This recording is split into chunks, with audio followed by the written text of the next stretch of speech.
Rain hammered the streets of Palermo like bullets from heaven. Inside the ambulance, sirens screamed against the storm. Tiberio Ventresca lay motionless on the gurney. Blood soaked through his white shirt, spreading like a dark flower across his chest.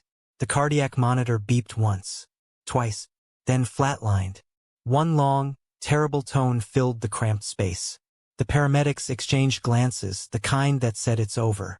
At Ospedale Civico, the trauma team prepared to call time of death. But one nurse stepped forward. Not yet. Giuliana Rinaldi pressed her hands against his chest and refused to stop. Seconds stretched into hours. Then, a faint pulse. The monitor stuttered back to life. Tiberio Ventresca opened his steel-gray eyes and looked directly at the woman who had just refused to let death take him. Before we begin, thank you for spending part of your day with me. Whether you're listening from home, on your commute, at work, or relaxing before bed, I'm truly grateful you're here. Tonight's story is about courage, sacrifice, unexpected love, and how one act of compassion can change two lives forever. Please like, share, and subscribe, and comment below where you're watching from so I can see just how far across the world this story has reached. Now, let's begin today's unforgettable story. Earlier that evening, the rain had not yet begun. Tiberio Ventresca stood at the window of his penthouse overlooking the ancient rooftops of Palermo, a glass of Barolo in his hand. The city sprawled beneath him like a kingdom he had conquered through blood and calculated precision. At 39, he had built an empire that stretched from Sicily to Milan, from legitimate shipping companies to the shadow networks that moved through Europe's underground. His name alone could silence a room. His presence could make grown men look away. The tattoo on his neck, La mort non decide il mio destino, caught the fading sunlight through the window.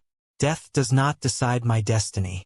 He had chosen those words 15 years ago, after surviving his first assassination attempt. They had become his creed. His phone buzzed. Rafael Gallo's voice came through, low and urgent. Boss, the Montelupo family has been quiet. Too quiet. Tiberio swirled the wine in his glass. The roaring lion on his right forearm seemed to flex as his muscles tensed. Cesare has been patient for 3 years. He's waiting for something. Should we increase security? No. Tiberio set down his glass. If Cesare wants to make a move, let him think we're vulnerable. I want to see what he's planning. It was a calculated risk. It would nearly cost him everything. The restaurant was called Il Falcone, the Falcon. It sat in the heart of Palermo's old quarter, where narrow streets twisted like secrets between ancient buildings. Tiberio had chosen it specifically because it was neutral territory, a place where business could be discussed without the weight of territorial allegiance. He arrived at 9 o'clock, his black Armani suit impeccable, his dark hair slicked back with precision. 2 of his men flanked him, but he sent them to wait by the car. Tonight's meeting required discretion. The man waiting for him was a banker from Rome, someone who could launder enough money to fund the expansion Tiberio had been planning for months. They talked over plates of fresh pasta and glasses of Nero Diavola, the conversation careful, the terms negotiated with the precision of men who understood that every word carried weight. By 11, the deal was done. Tiberio shook the banker's hand and stepped outside. The rain had begun, soft at first, then building to a downpour that turned the cobblestones slick and reflective. His driver pulled the car around. That's when the first shot rang out. Glass shattered. His driver slumped forward, blood spraying across the dashboard. Tiberio's instincts took over. He dove behind a parked vehicle as bullets tore through the air, sparking off metal and stone. His hand found his gun, but there were too many of them. Shadows emerging from doorways, figures moving with military precision. This wasn't random violence. This was an execution. He fired twice, dropping one attacker, then ran. Blood was already soaking through his shirt. He hadn't even felt the first bullet enter. The second one caught him in the side as he rounded a corner, and the pain was white-hot, stealing his breath. The rain pelted his face as he staggered down an alley, his vision blurring at the edges. La mort non decide il mio destino. Death does not decide my destiny. But tonight, Death seemed determined to prove him wrong. He collapsed against a wall, his hand pressed to his chest. The blood was coming too fast. His heartbeat was slowing, becoming irregular, stuttering in his ears like a broken record. Footsteps approached. A figure emerged from the rain. Cesare Montelupo himself, silver-threaded hair plastered to his forehead, green eyes gleaming with cold satisfaction. "Tiberio," Cesare said, his voice almost gentle. "Did you really think you could rule Palermo forever?" Tiberio tried to raise his gun, but his arm wouldn't cooperate. Cesare smiled. "Don't worry, I'll take good care of your empire. And when they find your body, I'll make sure you receive a proper burial." He turned and walked away, leaving Tiberio to die in the rain. But Cesare had made a mistake. He hadn't pulled the trigger himself. And Tiberio Ventresca was not finished yet. The ambulance arrived 11 minutes after a restaurant worker found him unconscious in the alley, his pulse barely detectable. The paramedics worked frantically as the vehicle screamed through the flooded streets, fighting to stabilize a man whose body seemed determined to surrender. BP's dropping. One of them shouted, "We're losing him." The cardiac monitor showed a rhythm that was growing weaker by the second, and then suddenly it showed nothing at all. Flatline. One long, continuous tone that filled the ambulance like a death sentence. Starting CPR. Chest compressions. Desperate attempts at resuscitation. Nothing worked. "He's gone," the senior paramedic said quietly. "Call it. We're 2 minutes from the hospital. Keep going."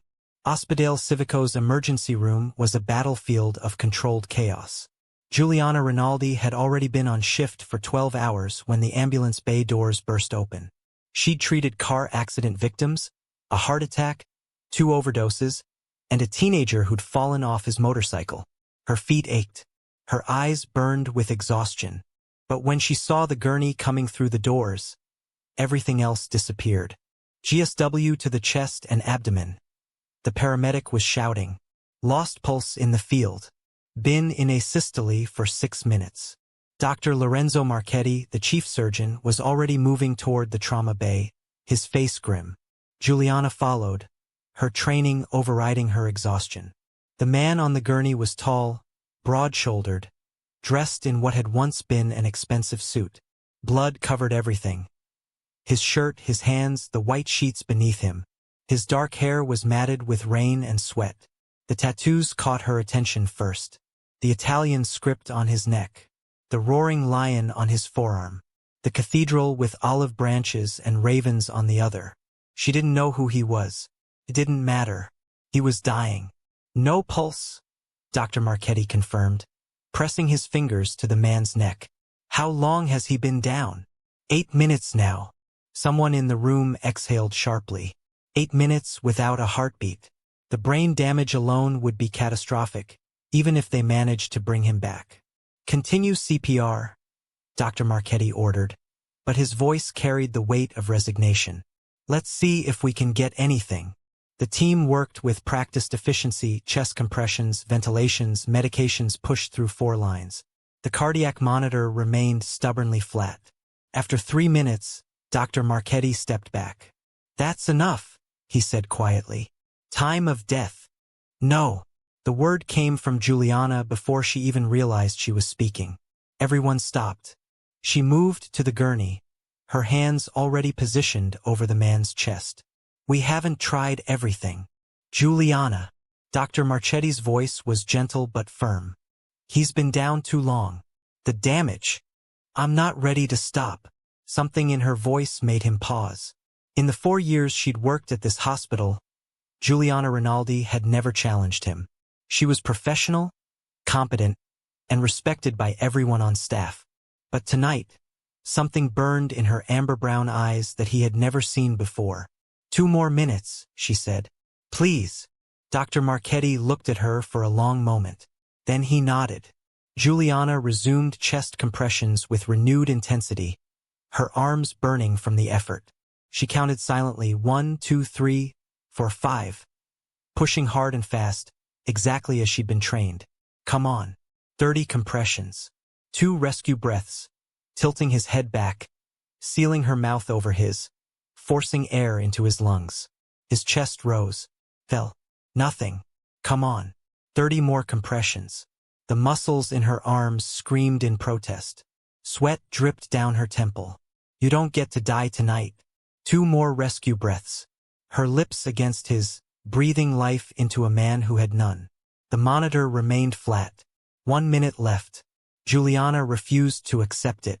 She increased her intensity, her entire body weight behind each compression, her rhythm steady and unrelenting.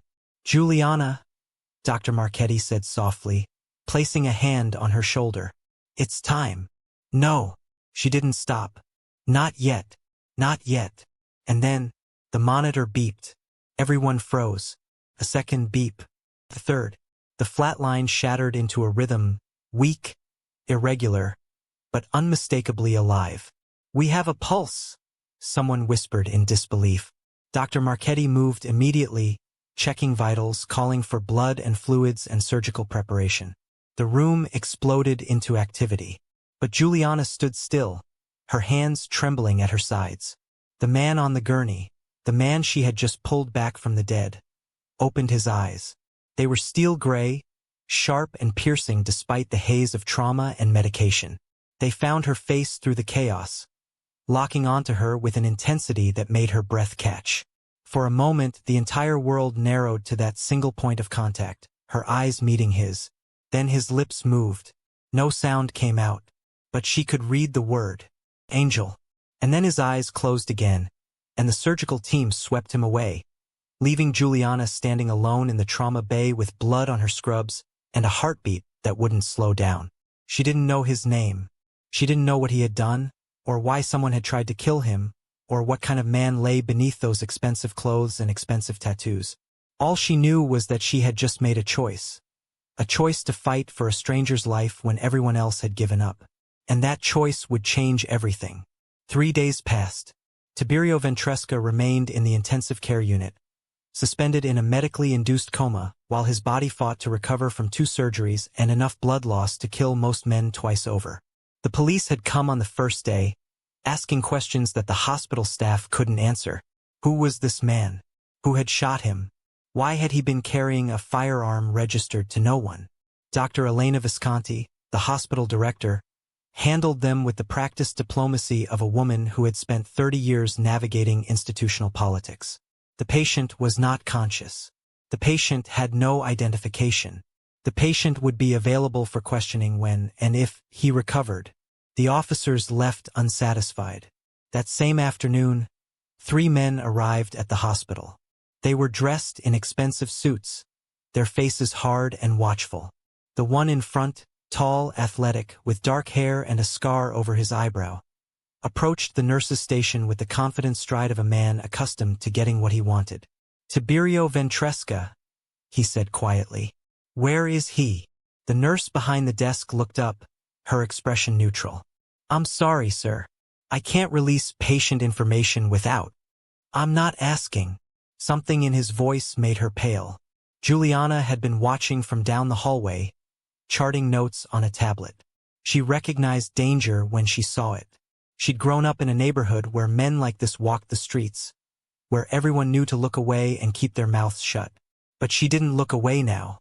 She walked toward the nurse's station, her low bun slightly loosened from her shift, her amber-brown eyes calm and steady. Can I help you? The man with the scar turned to face her.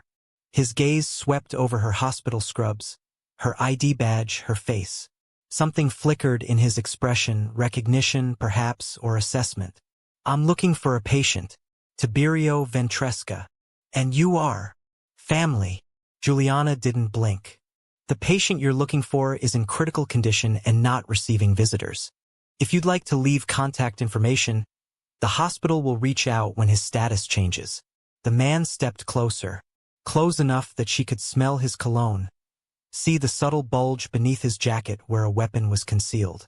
You don't understand, he said, his voice low. That man is my responsibility. I need to see him. Now. And you don't understand, Juliana replied, her voice equally quiet but unwavering. This is a hospital. Whatever business you have outside these walls doesn't apply here. Inside these walls, my responsibility is to my patients. All of them. For a long moment, neither of them moved. Then, unexpectedly, the man smiled. It wasn't a warm smile, but it held something like respect. "What's your name?" "Giuliana Rinaldi." "Raphael Gallo." He pulled a business card from his pocket and handed it to her. "When he wakes up, you call me." Immediately, Giuliana took the card but said nothing. Raphael studied her for another moment, as if memorizing her face. Then he turned and walked away, his two companions falling into step behind him. Only when they were gone did Giuliana allow herself to exhale. She looked down at the card in her hand. Raphael Gallo, private security. No phone number, no email, just a name and a title that told her nothing and everything at once. She knew, in that moment, that the man lying in the ICU was not an ordinary patient. She should have left it alone. She should have done her job and nothing more. But when she walked into his room that evening to check his vitals, she found herself lingering. His face was pale against the white pillow, but even unconscious, there was something commanding about his features. The strong jawline, the light stubble, the scar beneath his left eye. The tattoo on his neck was partially visible above the hospital gown, the Italian words stark against his olive skin. "La mort non decide il mio destino." Death does not decide my destiny. "No," she murmured, her voice barely audible. "I suppose it doesn't." On the fourth day, Tiberio Ventresca opened his eyes. The first thing he registered was pain. A deep, throbbing ache that radiated from his chest and abdomen with every breath. The second thing he registered was the soft beeping of monitors and the antiseptic smell that told him he was in a hospital. The third thing he registered was the woman sitting in a chair by the window, reading a paperback novel in the late afternoon light. She hadn't noticed he was awake yet. He used the moment to study her, the dark chestnut hair pulled back in a low bun, the warm olive complexion, the way her amber-brown eyes moved across the pages with quiet focus. She was beautiful in a way that had nothing to do with makeup or fashion. It was the kind of beauty that came from somewhere deeper. Something stirred in his memory. A face above him, hands pressing against his chest, lips breathing life into his lungs. "Angel." The woman looked up. Their eyes met. For a moment, neither of them spoke. "You're awake," she said finally, closing the book and rising from her chair. "How do you feel?" His throat was dry, his voice rough from disuse. "Like I've been shot." "That would be because you were shot." She moved to his bedside, checking the monitors with practiced efficiency. Twice, actually. Once in the chest, once in the abdomen. Dr. Marchetti removed both bullets. "You lost a significant amount of blood and went into cardiac arrest. You were clinically dead for almost 11 minutes. 11 minutes. Tiberio let that number settle over him like a weight. "But I'm here," he said. "You're here." She met his eyes again, and something passed between them. Something electric and unspoken. Though barely would be an understatement. "What's your name?" "Giuliana Rinaldi. I'm a nurse here." He studied her face, searching for the memory that hovered at the edges of his consciousness. The chaos of the trauma bay, the shouts of medical personnel, and through it all, one voice saying no when everyone else had given up. "You're the one," he said quietly. "You brought me back." She didn't look away. "I did my job." "No." His voice was rough but certain. "That wasn't your job. Your job ended when the doctors stopped. You chose to continue." Giuliana was silent for a moment. When she spoke again, her voice was softer. "Everyone deserves a chance to live, regardless of who they are or what they've done. Even someone like me?" She tilted her head, her amber eyes searching his. "I don't know what you've done, and tonight I don't care. Tonight, you're just a patient who needed help. That's all that matters." Tiberio felt something shift in his chest, something that had nothing to do with his wounds. For 20 years, he had operated on a simple principle. Trust no one, expect betrayal, maintain control at all costs. People feared him because fear was reliable. Fear was predictable. Fear kept people in line. But this woman, This stranger who had fought for his life when she had no reason to. She wasn't afraid of him. And that made her more dangerous than any enemy he had ever faced. The next morning, Raphael arrived. Tiberio had been awake for an hour, staring at the ceiling and sorting through the fragments of memory from the night of the attack. Cesare Montelupo's face in the rain. The sound of his own heartbeat failing. The taste of rainwater and blood. When Raphael walked through the door, relief washed over his scarred features. "Boss!" He moved to the bedside, his voice thick with emotion he would never openly acknowledge. "Thank God. God had nothing to do with it." Tiberio's voice was still weak, but his eyes were sharp. "Cesare, gone underground. His people scattered after the hit. They thought you were dead." "Everyone did." Raphael's jaw tightened. "When word got out that you survived, half of them panicked. The other half are waiting to see what happens next. And our people? Ready to move on your order. They want blood, Tiberio. They want to burn down everything Cesare has ever touched." Tiberio closed his eyes for a moment, processing. The old instincts were still there, the urge to strike back, to remind everyone in Palermo what happened to those who moved against him. But something else was there too. Something new. The memory of a woman's voice saying "not yet" when death had seemed inevitable. "Not yet," he said. Raphael's expression flickered with surprise. "Boss, I need to think. I need to understand how this happened." Tiberio opened his eyes, fixing Raphael with a stare that had made countless men cower. "Someone knew where I would be that night. Someone knew my schedule, my security details, the exact moment I would be vulnerable. This wasn't just Cesare's work. Someone inside our organization made it possible." The words hung in the air like a grenade with the pin pulled. Raphael's face hardened. "You're saying there's a traitor.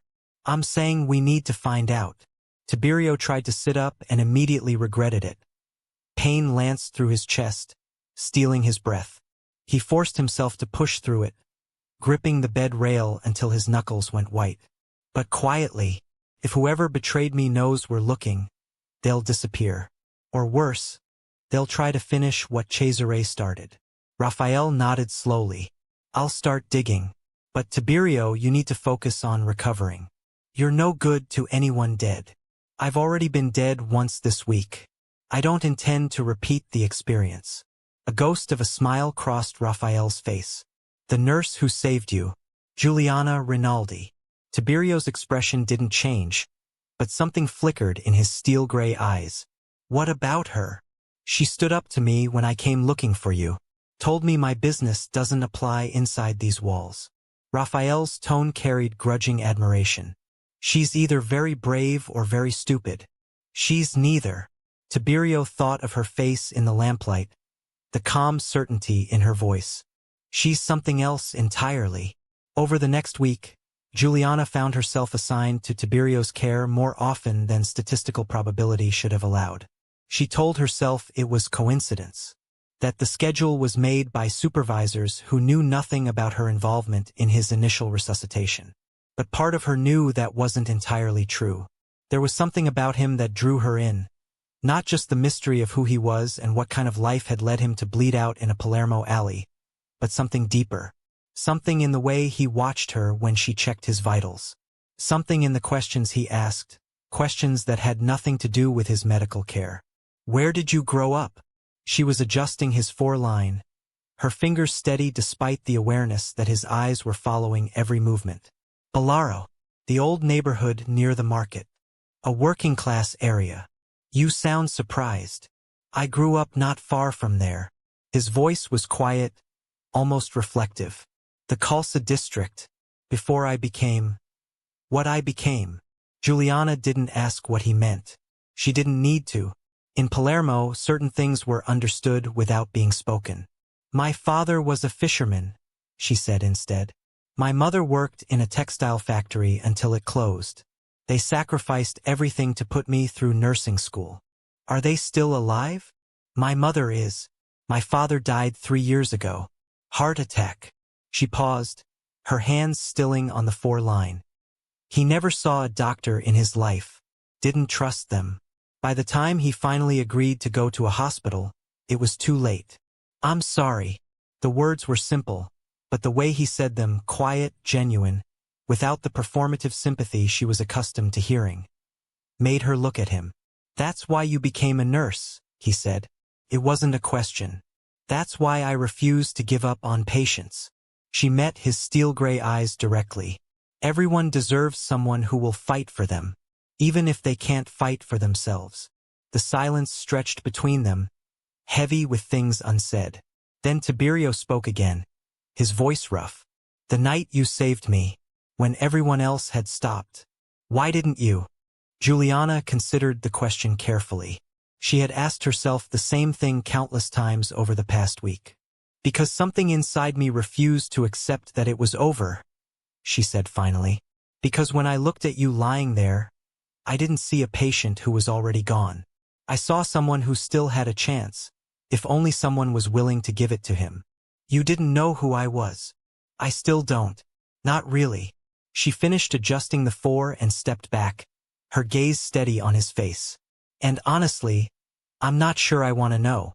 His expression shifted, something that might have been pain or might have been understanding. "That's probably wise." But wisdom, Juliana would soon discover, had little power against the forces that were already in motion. 3 nights later, she was walking to her car after a double shift when she noticed the black SUV parked at the edge of the lot. It was too nice for this neighborhood. Too clean. Too deliberate. She quickened her pace, keys already in her hand. The SUV's door opened. A man stepped out. Tall, silver-threaded black hair, piercing green eyes that seemed to glow in the streetlight. Cesare Montelupo. She didn't know his name yet, but she would learn it soon enough. Giuliana Rinaldi. His voice was smooth, cultured, completely at odds with the cold calculation in his gaze. The nurse who brought Tiberio Ventresca back from the dead. She stopped walking, her heart pounding against her ribs. "Who are you?" "A businessman." He smiled, and the expression held no warmth at all. "I have a proposition for you, one that could be very beneficial for both of us." "I'm not interested." She started walking again, faster now, but 2 more men had emerged from the SUV, blocking her path. "Hear me out," Cesare said, still smiling. "Tiberio Ventresca is a very dangerous man. Criminal. A murderer. The world would be better off without him. Then take it up with the police." "The police?" He laughed softly. "You're from Palermo, aren't you? You know how things work here. The police can't touch men like Tiberio. But you have access that no one else does." Juliana's blood ran cold as she understood what he was suggesting. "You want me to kill him? I want you to let nature take its course." Cesare reached into his jacket and produced an envelope. "He's weak, vulnerable. A small mistake, a wrong medication, a delayed response to a complication, and the problem solves itself. In return, you receive enough money to pay off your mother's debts, buy her a house by the sea, and never work another shift in your life." He extended the envelope toward her. Juliana looked at it. Then she looked at him. "Go to hell." The smile faded from Cesare's face. "That's disappointing," he said quietly. "I hoped you would be reasonable. I'm a nurse. I save lives. I don't take them. Even the lives of monsters? You don't get to decide who deserves to live." Her voice was steady despite the fear coursing through her. "And neither do I." For a long moment, Cesare simply stared at her. Then he tucked the envelope back into his jacket. "Very well.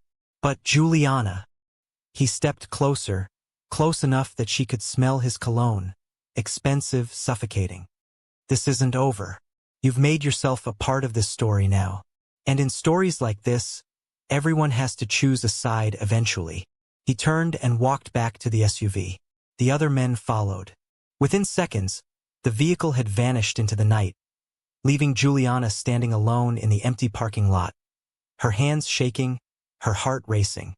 She had just made an enemy of one of Italy's most dangerous crime lords, and she had no idea how to tell Tiberio that the conspiracy to kill him went far deeper than anyone had realized.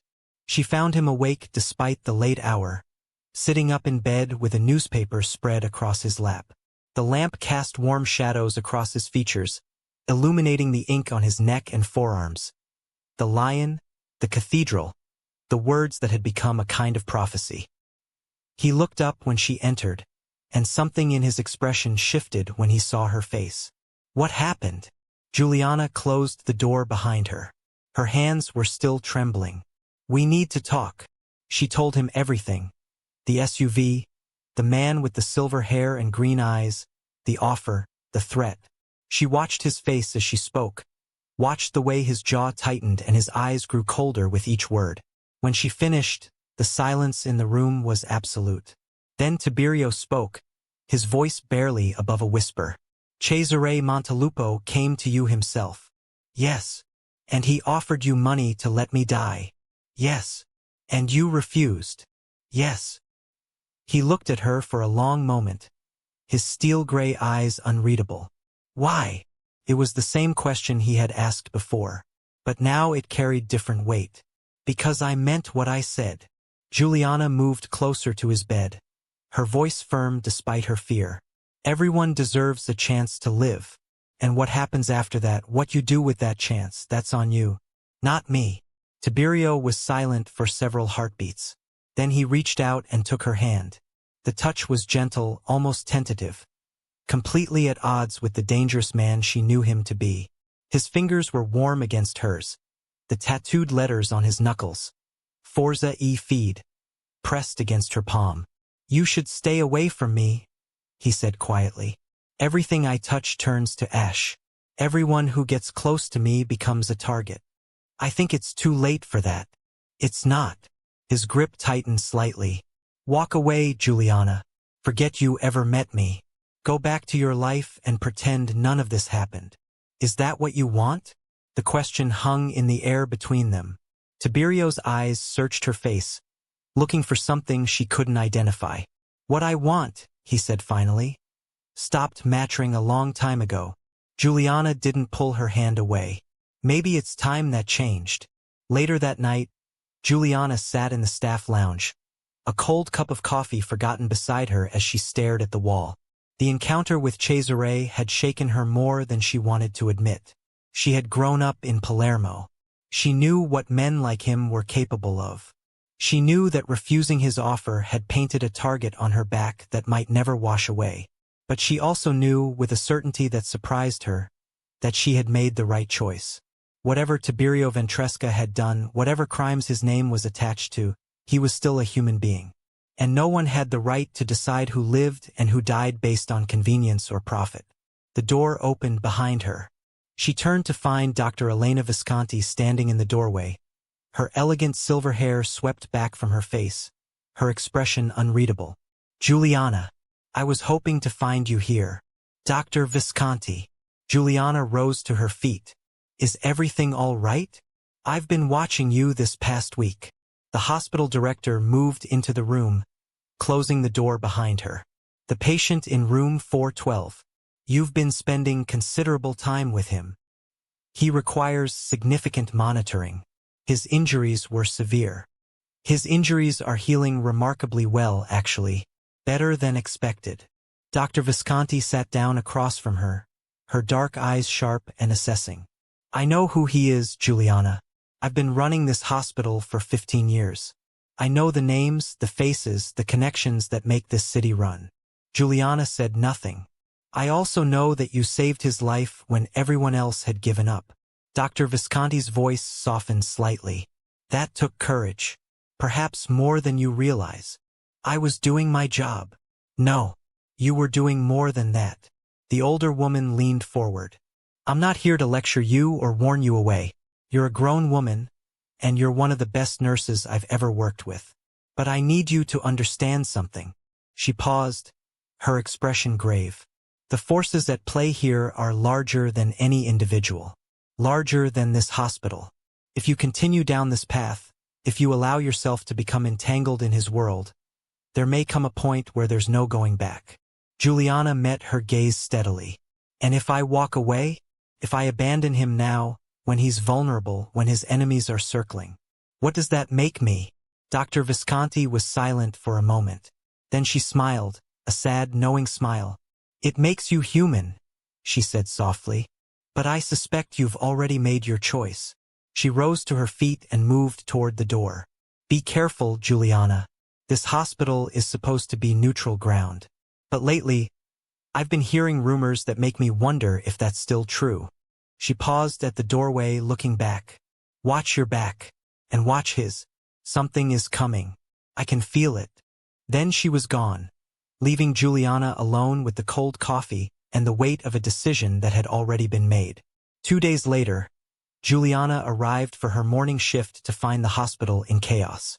Police cars filled the parking lot. Yellow tape blocked off entire sections of the building. Staff members huddled in groups, whispering in urgent, frightened voices. "What's happening?"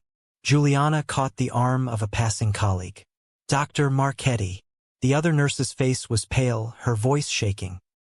"He was found dead in his office this morning. Apparent suicide." The words hit Juliana like a physical blow.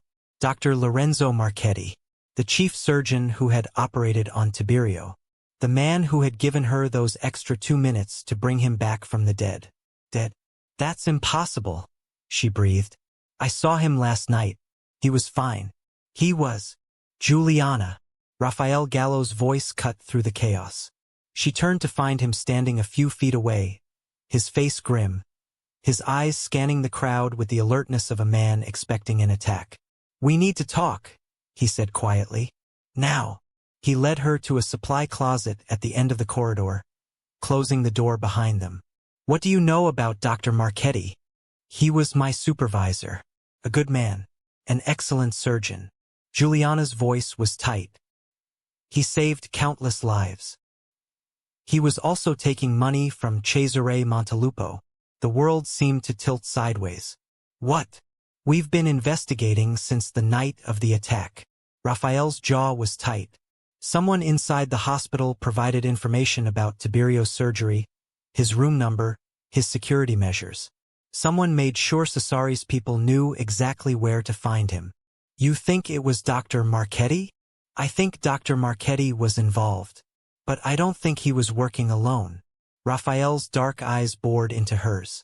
"And I don't think his death was a suicide." Juliana's mind raced, processing the implications. Dr. Marchetti, the man who had operated on Tiberio, who had access to every detail of his recovery, had been compromised. And now he was dead, which meant someone was cleaning up loose ends, which meant the conspiracy was still active, which meant, "Tiberio," she breathed. "Is he?" "I've doubled the security on his room. But this changes things." Raphael moved toward the door. "The threat isn't just outside the hospital anymore. It's inside. And we don't know who else might be involved." He paused, looking back at her. "You should leave, Juliana. Take some time off. Get out of Palermo until this is over." "No." The word came out before she could stop it. Raphael's expression flickered with something that might have been respect or frustration. "You're stubborn. Just like him. Maybe that's why I'm still here." She pushed past him and walked toward Tiberio's room, her heart pounding, her mind racing. Everything had changed. The battle lines had been drawn. And somewhere in this hospital, among the doctors and nurses and administrators she had worked with for years, there was a traitor who was still breathing. She found Tiberio standing at the window of his room, his hospital gown replaced by black trousers and a dark shirt that Raphael must have brought. He was pale, his movements careful to avoid aggravating his healing wounds, but he was on his feet. The tattoos on his forearms were visible beneath his rolled sleeves. The lion, the cathedral, the words that proclaimed his defiance of death. He turned when she entered, and for a moment, neither of them spoke. Then Juliana closed the distance between them.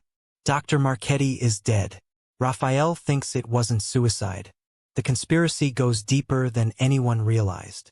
She stopped a few feet from him, her voice urgent but controlled. "You're not safe here anymore. No one is." Tiberio's steel-gray eyes held hers.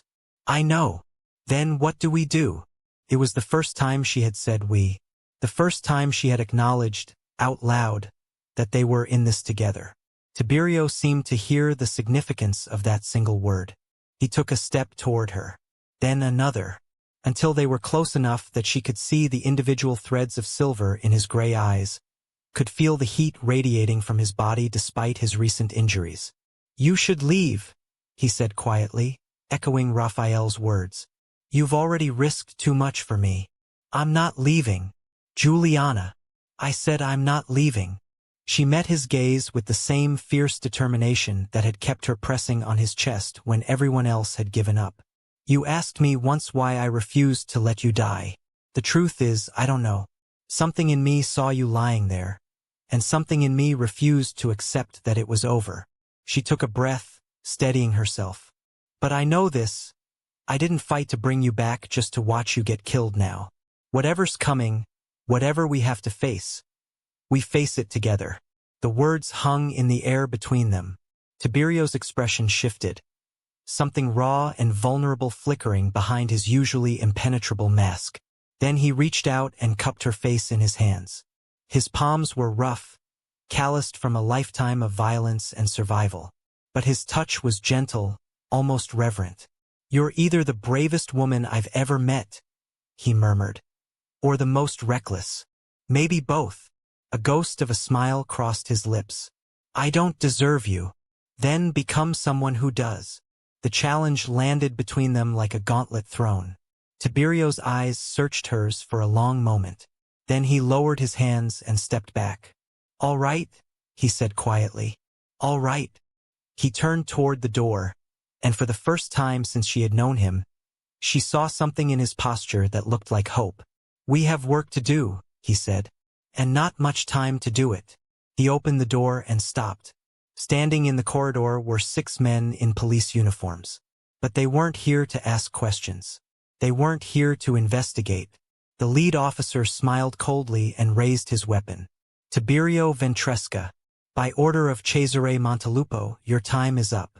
Tiberio's body moved before his mind caught up. He shoved Juliana backward into the room with one arm, ignoring the searing pain that ripped through his healing chest wound. His other hand found the door and slammed it shut just as the first shot punched through the wood, splintering it inches from his face. "Down!" he barked.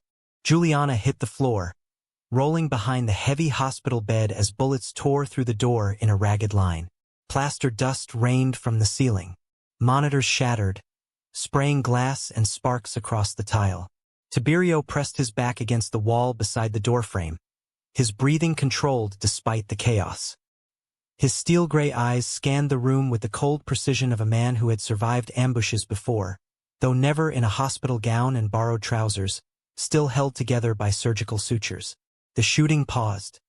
He heard voices in the corridor, commands barked in dialect, the shuffle of boots repositioning.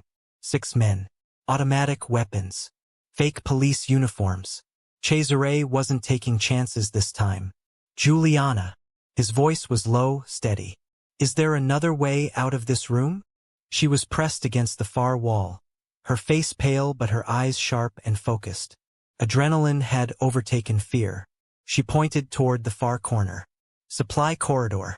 Behind the utility panel. It connects to the service elevator. Can you get to it?" "Not without crossing the room." Another burst of gunfire tore through the door, and the overhead lights exploded, plunging the room into semi-darkness. Only the pale glow from the emergency strip lighting remained, casting everything in an eerie blue-white haze. Then Tiberio heard something else, something that changed the equation entirely. Raphael's voice, from somewhere down the corridor, shouting commands. The sharp crack of return fire, the sound of bodies hitting the floor. Tiberio moved. He wrenched the door open and stepped into the corridor in a single fluid motion, grabbing the nearest attacker by the collar and slamming him into the wall with enough force to crack the plaster. The man's weapon clattered to the ground. Tiberio caught it before it hit the tile, his tattooed knuckles, Forza e feed, wrapping around the grip with practiced familiarity. The corridor was chaos.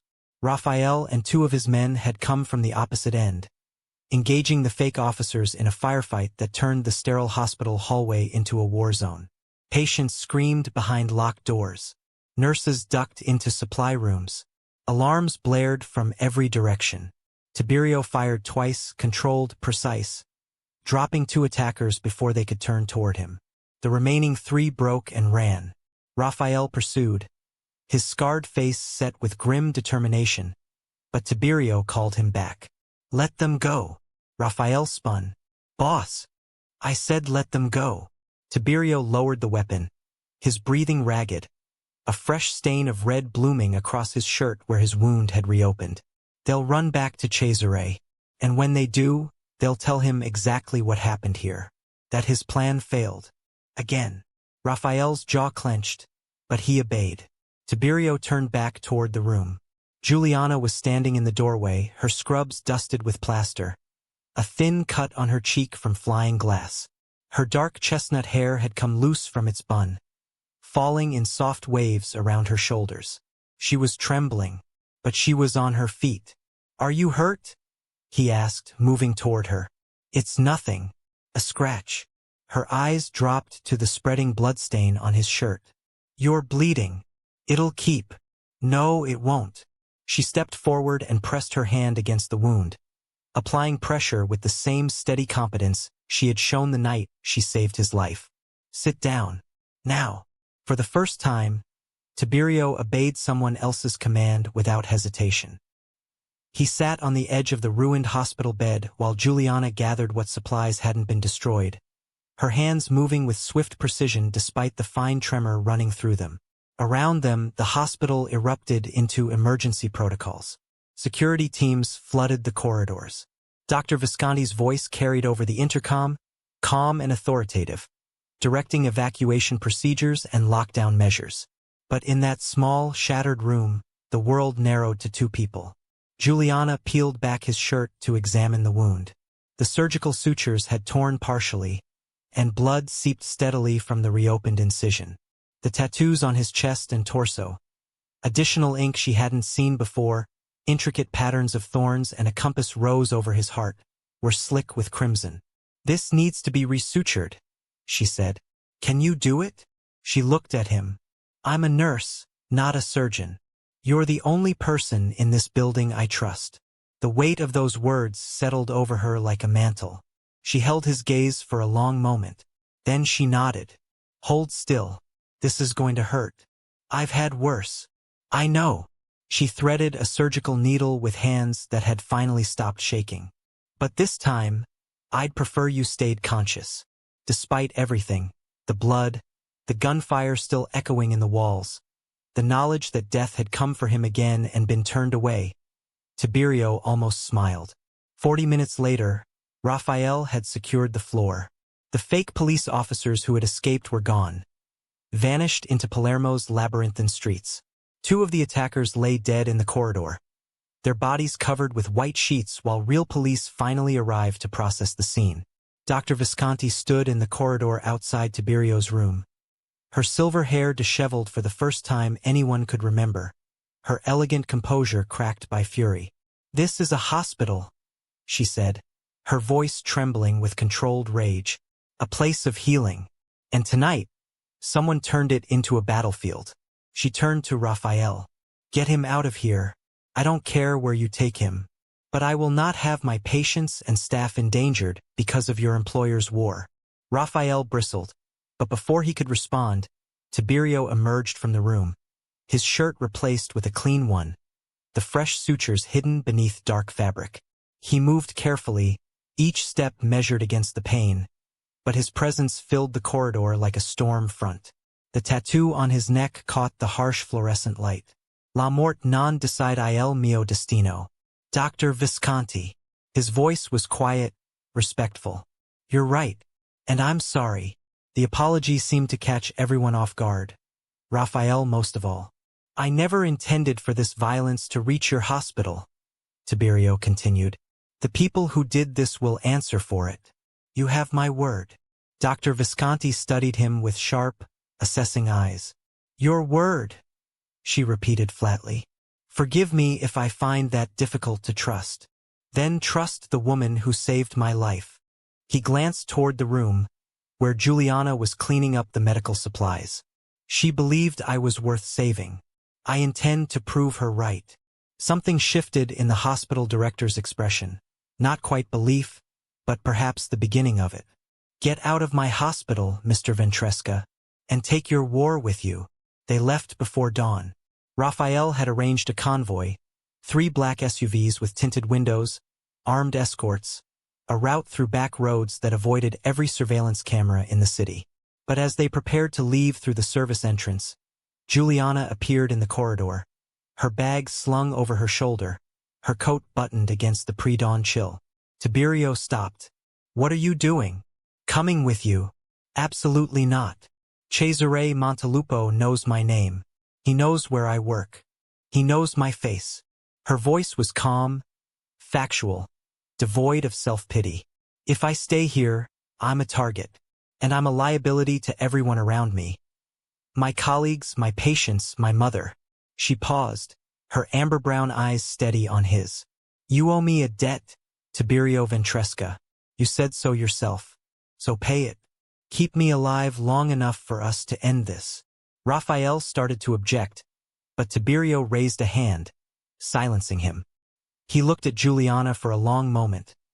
This woman who had breathed life into his lungs, who had stood up to his most trusted lieutenant, who had rejected a fortune from his greatest enemy, and who now stood before him asking not for protection but for partnership. All right, he said quietly, but we do this my way.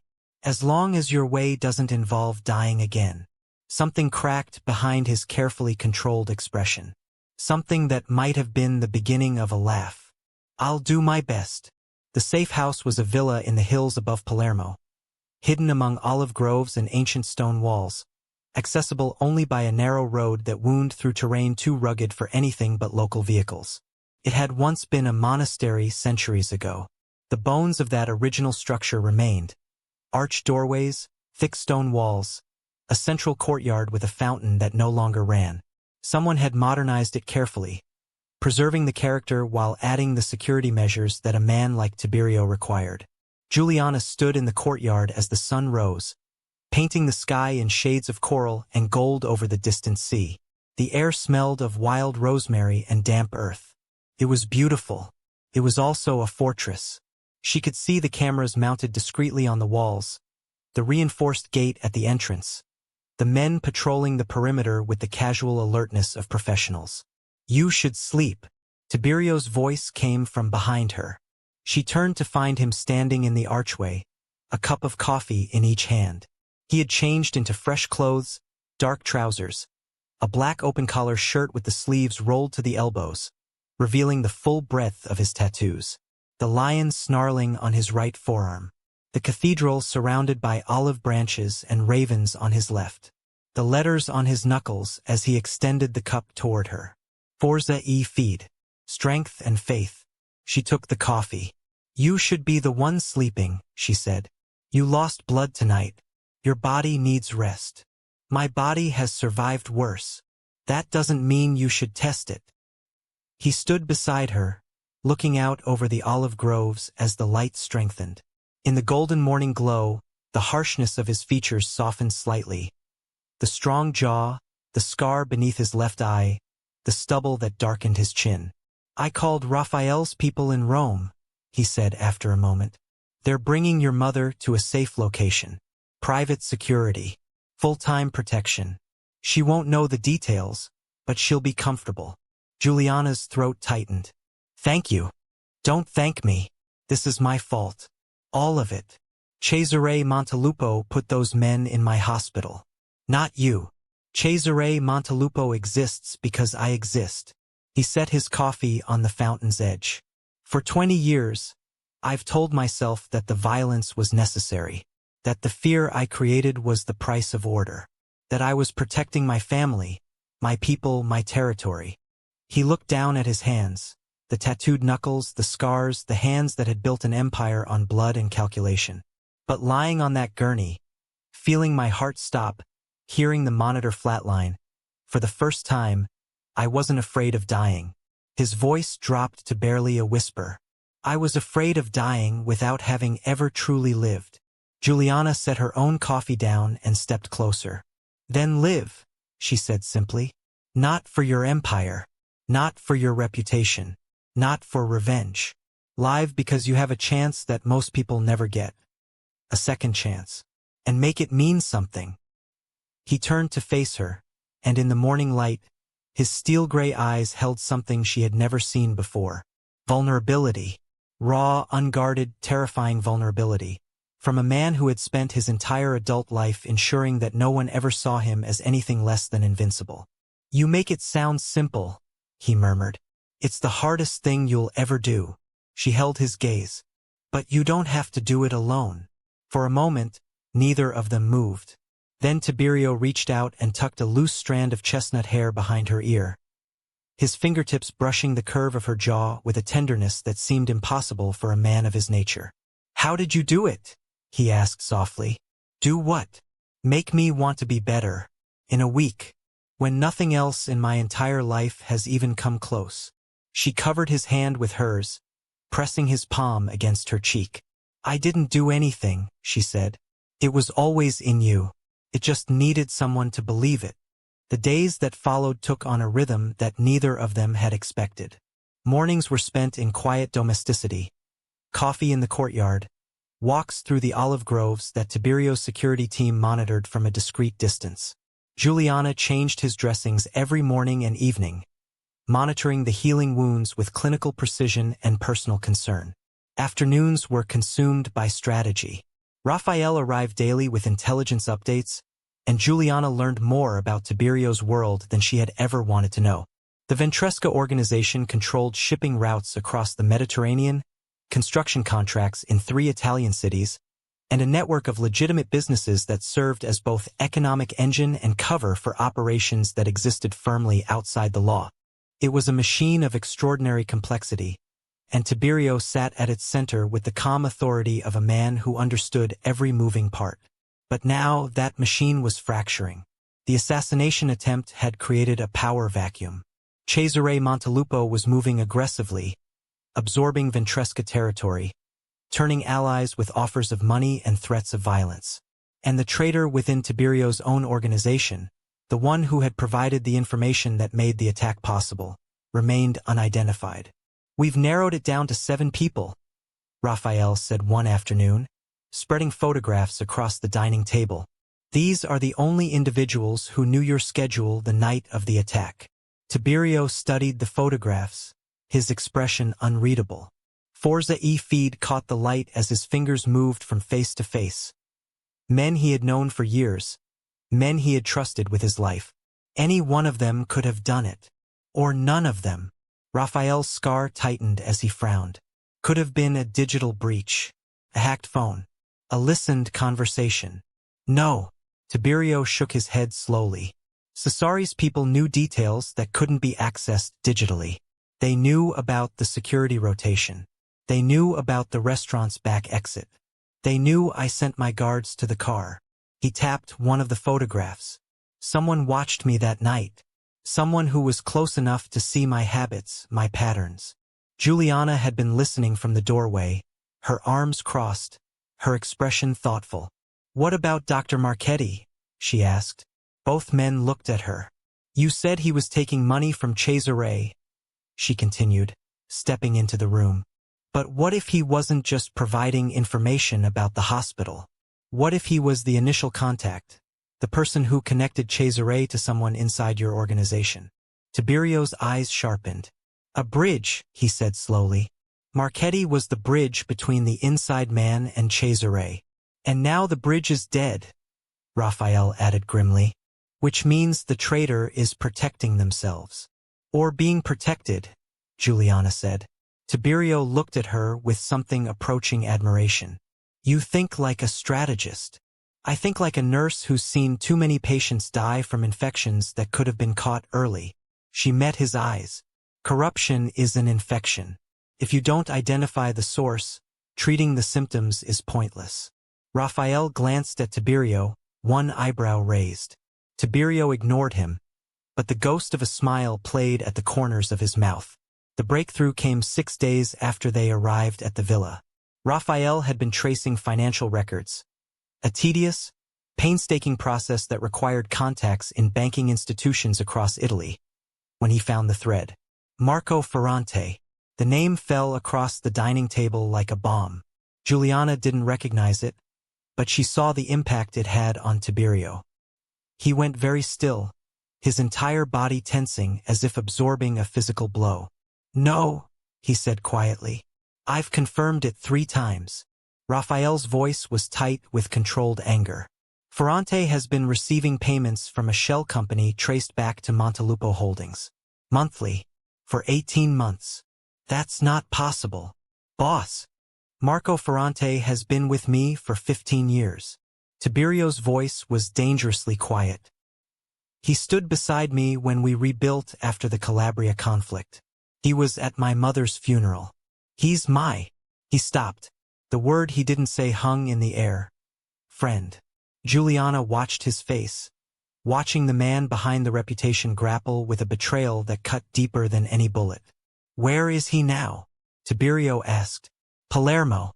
Operating out of the warehouse district as if nothing has changed." Raphael paused. "He doesn't know we've found him." Tiberio stood slowly, his palms flat on the table, the tattoos on his forearms stark against the wood, the lion gripping its broken chain, the cathedral framed by olive branches. For a long moment he simply breathed. Then he looked at Raphael. "Bring him here. And when I do?" The old Tiberio would have answered without hesitation. The old Tiberio would have said something cold and final, something that left no room for mercy. But the old Tiberio had died on a gurney in an emergency room 11 days ago. He glanced at Juliana. She didn't speak. She didn't need to. Her amber-brown eyes said everything. "Become someone whose life was worth saving." "Bring him here," Tiberio repeated. "We'll hear what he has to say." Raphael studied him for a moment, something flickering in his expression. Surprise, perhaps, or the beginning of understanding. "Yes, boss." Marco Ferrante arrived at the villa the following evening, escorted by 4 of Raphael's most trusted men. He was a compact man in his late 40s, with thinning hair and nervous eyes that darted around the courtyard as he was led inside. He wore an expensive suit that didn't quite fit, a detail Juliana noticed, the kind of thing that suggested sudden, recent wealth. Tiberio was waiting in the main room, seated in an armchair by the fireplace.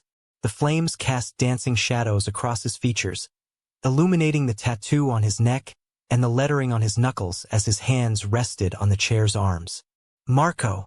His voice was calm, conversational, terrifying. "Tiberio." Ferrante attempted a smile. "Thank God you're alive. When I heard about the attack, I—" "Sit down." Ferrante sat. The silence that followed lasted exactly 30 seconds, but it felt like an eternity. 18 months, Tiberio said finally. "That's how long you've been taking Cesari's money." The blood drained from Ferrante's face. I don't know what you're talking about. Don't insult me." The words were quiet but carried the force of a slap. "I've seen the accounts. I've traced the payments. I know what you did, Marco. The only question is why." Ferrante's composure crumbled. His hands began to shake. His eyes filled with the desperate, cornered look of a man who knew there was no escape. "He threatened my family," he whispered. "My daughter. He sent photographs of her walking to school. He said if I didn't cooperate, he would." His voice broke. "I didn't want to betray you, Tiberio. You have to believe me. I had no choice. There's always a choice. Not when it's your child's life." The outburst echoed off the stone walls. Juliana stood in the doorway, watching. She could see both sides of this equation with painful clarity. The betrayed leader whose trust had been weaponized, and the frightened father who had been manipulated by a predator who understood that love was the greatest vulnerability of all. Tiberio was silent for a long time. Then he leaned forward. "Where is Cesare now?" Ferrante blinked, confused by the shift. He has a compound outside Catania, in the hills. He's been operating from there since the attack. Security, 30 men, maybe more. He's brought in people from Naples, mercenaries. And his plans. He wants to take Palermo completely. He's been meeting with the other families, offering alliances. He told them you're finished, that it's only a matter of time before your organization collapses. Tiberio sat back, processing. Then he looked at Ferrante with an expression that the other man clearly hadn't expected. Understanding. Your daughter, Tiberio said. Where is she? With her mother. In Messina. Raphael. Boss. Send a team to Messina. Full protection for Ferrante's family. Bring them somewhere safe. Ferrante stared at him, tears streaming down his face. You're not going to kill me? Tiberio stood slowly, wincing slightly as his wounds protested the movement. He walked to where Ferrante sat and placed a hand on the man's shoulder. The tattooed knuckles, Forza e Fede, rested against Ferrante's collar. I was dead 12 days ago, Tiberio said quietly. A woman I had never met gave me a second chance at life. The least I can do is offer the same to someone else. He removed his hand. But Marco, if you ever betray me again, for any reason, no force on earth will protect you. Not even God. Understood. Ferrante nodded, unable to speak. Tiberio turned and walked toward the doorway where Juliana stood. As he passed her, their eyes met. And in that moment, she saw something she had never expected to see in the gaze of one of Italy's most feared men. Change. Real, genuine, irreversible change. Later that night, they sat together in the courtyard beneath a sky full of stars. The fountain had been repaired. One of Raphael's men had fixed the mechanism that morning, and now water trickled quietly over ancient stone, the sound mixing with the chirping of crickets in the olive groves. Juliana sat on the fountain's edge, her hair loose around her shoulders in soft waves. A wool cardigan wrapped around her against the cool night air. She looked different outside the hospital, softer perhaps, but no less strong. Tiberio stood nearby, leaning against a stone pillar, his profile outlined against the starlight. The tattoo on his neck was barely visible in the darkness, but she knew the words by heart now. Death does not decide my destiny.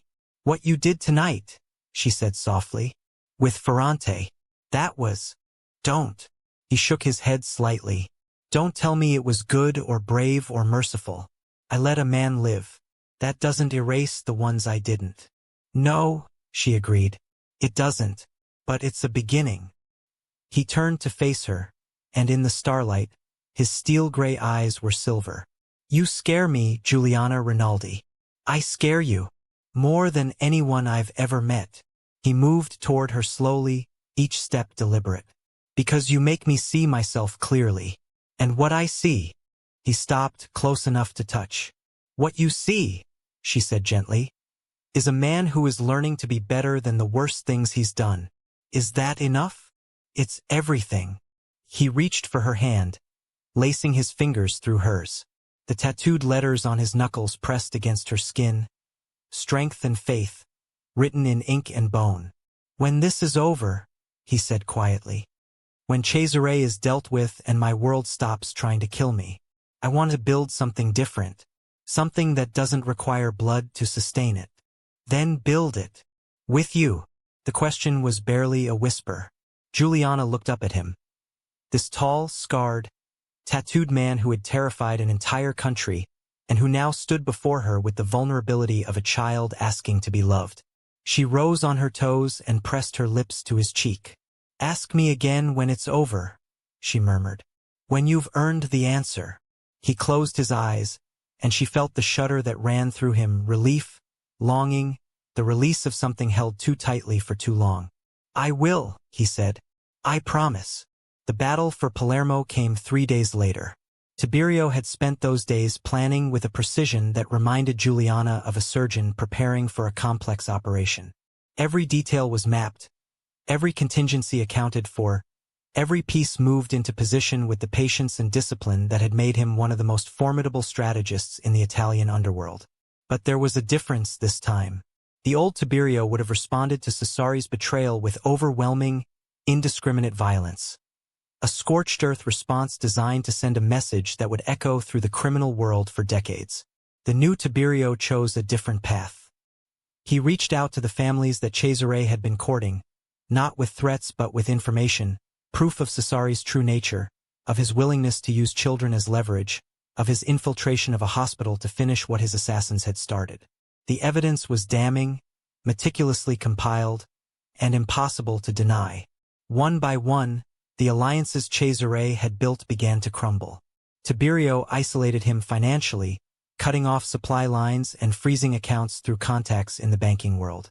He isolated him politically, ensuring that every official Cesare had bribed received evidence of their own corruption, making them too frightened to maintain their allegiances.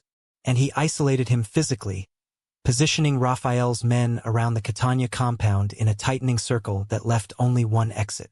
"You're dismantling him," Juliana said, watching the war unfold from the villa's study, where maps and intelligence reports covered every surface. "Destroying a man with bullets is easy," Tiberio replied, rolling up the sleeves of his black shirt to reveal the full artwork on his forearms. The lion, the cathedral, the symbols of everything he had been and everything he was becoming. "Destroying his power structure requires patience. You sound like a man who's done this before. I've always known how to do it this way. I just never saw the point." He paused, his eyes meeting hers. "Until someone showed me that there was more to life than fear." Juliana held his gaze, and something warm and fierce expanded in her chest. This is who he was meant to be, she thought. Not the monster, not the legend. The end came on a Tuesday evening, with the sun setting over the hills of Catania in shades of blood and gold. Cesare Montelupo was trapped. His mercenaries had abandoned him when the money stopped flowing. His allies had scattered.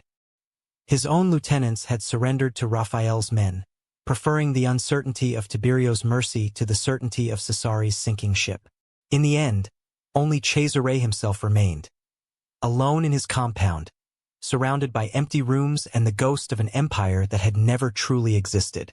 Tiberio went to meet him, against Raphael's vehement objections, against Juliana's quiet plea. "This has to end face to face," he told them both. "Not because I need to prove something, but because this is the only way to ensure it truly ends." He drove to the compound with Raphael at his side, leaving Juliana at the villa under heavy guard. The drive took 2 hours, and neither man spoke for most of it. Finally, as they approached the compound gates, Raphael broke the silence. "She's good for you." Tiberio glanced at him. "Juliana." Raphael kept his eyes on the road. "The first time I met her, she told me my business didn't apply inside her hospital. I wanted to throw her through a wall." He paused. "Now I'd take a bullet for her." "So would I." "I know." Raphael's scarred face softened with something approaching a smile. "That's how I know she's good for you." Cesare was sitting in his study when Tiberio found him. A book open on his lap, a glass of wine in his hand, the green eyes that had once gleamed with cold calculation now dulled by defeat. "Tiberio." He didn't look up. "I wondered when you'd come." "It's over, Cesare." "Yes." The older man took a sip of wine. "I suppose it is." Tiberio stood in the doorway, the tattoo on his neck visible above his open collar, his hands loose at his sides. He had come unarmed, a decision that had nearly given Raphael a heart attack. "Why?" Tiberio asked. Cesare finally looked up. "Why?" He laughed softly, a bitter, hollow sound. "Because you have everything, Tiberio. The territory, the loyalty, the name. And you carry it all as if it means nothing to you. As if you could walk away from it at any moment and not look back." He set down his wine glass. "I've spent my entire life clawing for a fraction of what you inherited. And you don't even want it." "You're right," Tiberio said quietly. "I don't." "Then what do you want?" Tiberio thought of Juliana, of the courtyard at dawn, of a woman's voice saying live as if it were the simplest thing in the world. "Something you wouldn't understand." Cesare studied him for a long moment. "The nurse," he said softly. "She really did change you. She gave me a reason to change myself." Silence filled the room. Then Cesare reached into his desk drawer. Raphael, watching from the hallway, moved instantly, his hand going to his weapon. But Cesare only withdrew a folder, thick, heavy with documents. "Everything," Cesare said. sliding it across the desk. Every contact, every payment, every name. The entire network I built to bring you down. Tiberio took the folder. What happens to me now? Cesare asked. That depends on you. Tiberio tucked the folder under his arm. You can disappear. Leave Italy. Start over somewhere far from here. Or you can stay and face the consequences of everything you've done. You're offering me mercy? I'm offering you a choice. The same choice someone offered me, not long ago. He turned and walked toward the door. Tiberio. He stopped. The nurse. Take care of her. Cesari's voice was barely audible. Women like that don't come along twice in one lifetime. Tiberio didn't answer. But as he walked through the compound gates into the evening air, he made a silent promise that he intended to keep for the rest of his life. He returned to the villa at midnight. Giuliana was waiting in the courtyard, wrapped in her wool coat against the cool night air, the restored fountain murmuring behind her. She had tried to sleep but couldn't, not while he was out there, not while the possibility existed that something might go wrong. The headlights swept across the olive groves as the car approached. She stood, her heart hammering, her hands clasped tightly in front of her. When Tiberio emerged from the vehicle, she searched his face for damage. New wounds, new scars, new shadows. She found none. Instead, she found something she hadn't seen before. Peace. He crossed the courtyard in long strides, and when he reached her, he didn't stop. He pulled her into his arms and held her. Not with the desperate grip of a man who had survived another battle, but with the steady, deliberate embrace of a man who had finally found something worth holding on to. It's over, he said into her hair. Is it really? Yes. He pulled back just enough to look at her face, his steel-gray eyes luminous in the moonlight. Cesare is finished. The traitor has been dealt with. The organization will be restructured. And I. He paused. You? She prompted. I'm going to become someone whose life was worth saving. Her eyes glistened. You already are. He cupped her face in his hands. Those tattooed, scarred, powerful hands, and kissed her. It was slow, tender, achingly gentle. A kiss that tasted of olive groves and midnight and the impossible miracle of two people finding each other across the vast divide between their worlds.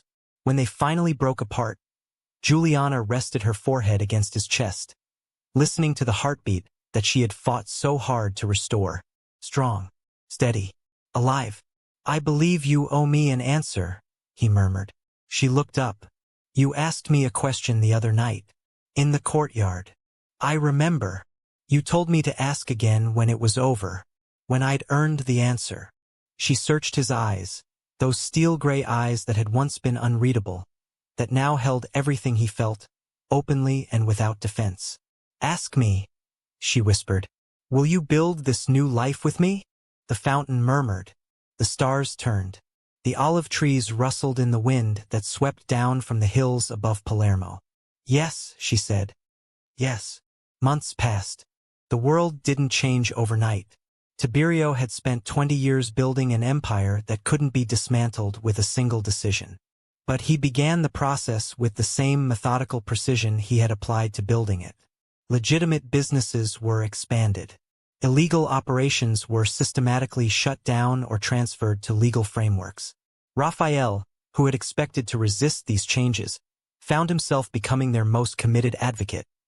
Partly because he believed in Tiberio's vision, and partly because Giuliana had earned his fierce, protective loyalty. She's the best thing that ever happened to this family, he told Tiberio one morning, watching Giuliana cross the courtyard with 2 cups of coffee. And if you mess it up, I'll put you back in the hospital myself. Tiberio laughed. A genuine, unguarded laugh that Raphael realized he had never heard before. Giuliana returned to nursing. Not at Ospedale Civico. Too many memories haunted those corridors, and Dr. Marchetti's death still cast a shadow over the staff, but at a smaller clinic in the hills outside Palermo, where she treated olive farmers and fishermen and their children. It was quiet work, meaningful work, the kind of work that reminded her every day why she had become a nurse in the first place. Dr. Visconti visited once, shortly after the crisis had passed. She sat in the villa's courtyard, sipping espresso and studying Tiberio with the same sharp, assessing gaze she had used the night she told him to get out of her hospital. "I misjudged you," she said finally. "No," Tiberio replied. "You judged me accurately. I've just decided to become someone different." The older woman's expression softened into something approaching warmth. "Then I suppose I owe your nurse a debt of gratitude." She looked toward Juliana, who was arranging flowers on a stone table across the courtyard. "She saw something in you that the rest of us missed. She saw something in me that I had missed myself." The wedding was small. It took place on a September afternoon, in the garden of the villa that had become their home, the same courtyard where they had shared their first honest conversations, where Tiberio had asked her to build a new life with him, where the fountain murmured its quiet, constant song. Juliana wore a simple white dress that caught the sunlight, her dark chestnut hair falling in loose waves around her shoulders. She carried olive branches instead of flowers, a nod to the groves that surrounded their home and to the tattoo on Tiberio's left forearm, where the cathedral stood framed by those same branches. Tiberio wore a tailored black suit, his collar open just enough to reveal the words inked on his neck. His sleeves were rolled to the elbows. Juliana had insisted, and he hadn't argued, displaying the full chronicle of his journey. The lion breaking free of its chains, the cathedral standing resolute among ravens and olive branches, the knuckles that declared Forza e Fide to anyone who cared to look. Raphael stood at his side, his scar creased by a grin he couldn't have suppressed if he tried. Juliana's mother sat in the front row, weeping with the particular joy of a woman who had watched her daughter save a man's life and then watched that man spend every day afterward trying to deserve her. Dr. Visconti was there, elegant and composed, representing the hospital world that had brought them together. Even Ferrante attended, standing quietly at the back with his daughter, the little girl whose safety had been the lever used to pry open his loyalty. Tiberio had ensured that she wanted for nothing. It was, he told Juliana, the least he could do. The ceremony was brief, spoken partly in Italian and partly in the Sicilian dialect of their shared childhood. When it came time for vows, Tiberio took Juliana's hands in his and spoke without notes, without rehearsal, from the raw and undefended place inside him that she had taught him to access. "I was dead," he said, his voice rough with emotion. "Not just on that gurney, but for years before it. I was alive, but I wasn't living. I was powerful, but I was empty. I was feared, but I was alone." He tightened his grip on her hands, the letters on his knuckles pressing into her skin. "You gave me breath when I had none. You gave me hope when I deserved nothing. You looked at a man the whole world feared and saw someone worth saving." His voice broke, just slightly. "I will spend the rest of my life proving you right." Juliana's eyes shimmered, but her voice was steady. "I didn't save you because you deserved it," she said. "I saved you because every life matters. Even the ones that are hardest to reach. Even the ones that have been surrounded by darkness for so long that they've forgotten what light looks like." She touched his face. The strong jawline, the scar beneath his left eye, the stubble that roughened his chin. "But I chose you, not the patient, not the legend, not the name, because you showed me that change is possible. That mercy is not weakness. That the strongest thing a person can do is choose to be better than they were yesterday." She smiled through her tears. "I chose you, Tiberio Ventresca, and I would choose you again. Every time." When they kissed, the small gathering erupted in applause. Raphael wiped his eye with the back of his hand and pretended it was the wind. That evening, after the guests had gone and the courtyard was quiet, Juliana and Tiberio stood at the edge of the terrace, looking out over the olive groves as the sun melted into the Sicilian Sea. The sky was a symphony of amber and rose, the colors deepening with each passing moment until the first stars appeared, faint and brave against the gathering dark. Tiberio stood behind her, his arms wrapped around her waist, his chin resting on the top of her head. She could feel his heartbeat against her back. The heartbeat she had fought for, the heartbeat she had restored, the heartbeat that now beat in rhythm with her own. "Do you remember what you said to me?" he murmured. "That first night in the hospital? I said a lot of things. You said everyone deserves a chance to live. regardless of who they are or what they've done. I remember. You were wrong. She turned in his arms, looking up at him with surprise. Not everyone deserves a chance, he said quietly, his gray eyes silver in the fading light. But everyone needs one. And the difference between deserving and needing, that's the space where grace lives. He pressed his lips to her forehead. You are my grace, Juliana. She closed her eyes, leaning into him, letting the warmth of his body and the steadiness of his arms anchor her to this moment. This improbable, miraculous, hard-won moment. Behind them, the fountain murmured its eternal song. Above them, the stars emerged one by one, as if the universe itself was bearing witness. And in the hills above Palermo, in a villa that had once been a monastery and was now something holier, a home, two people who had found each other across the impossible divide between life and death stood together and watched the light change. Not the light of an ending, the light of a beginning. For years, Italy's most feared mafia boss believed that fear was the only thing keeping him alive. He was wrong.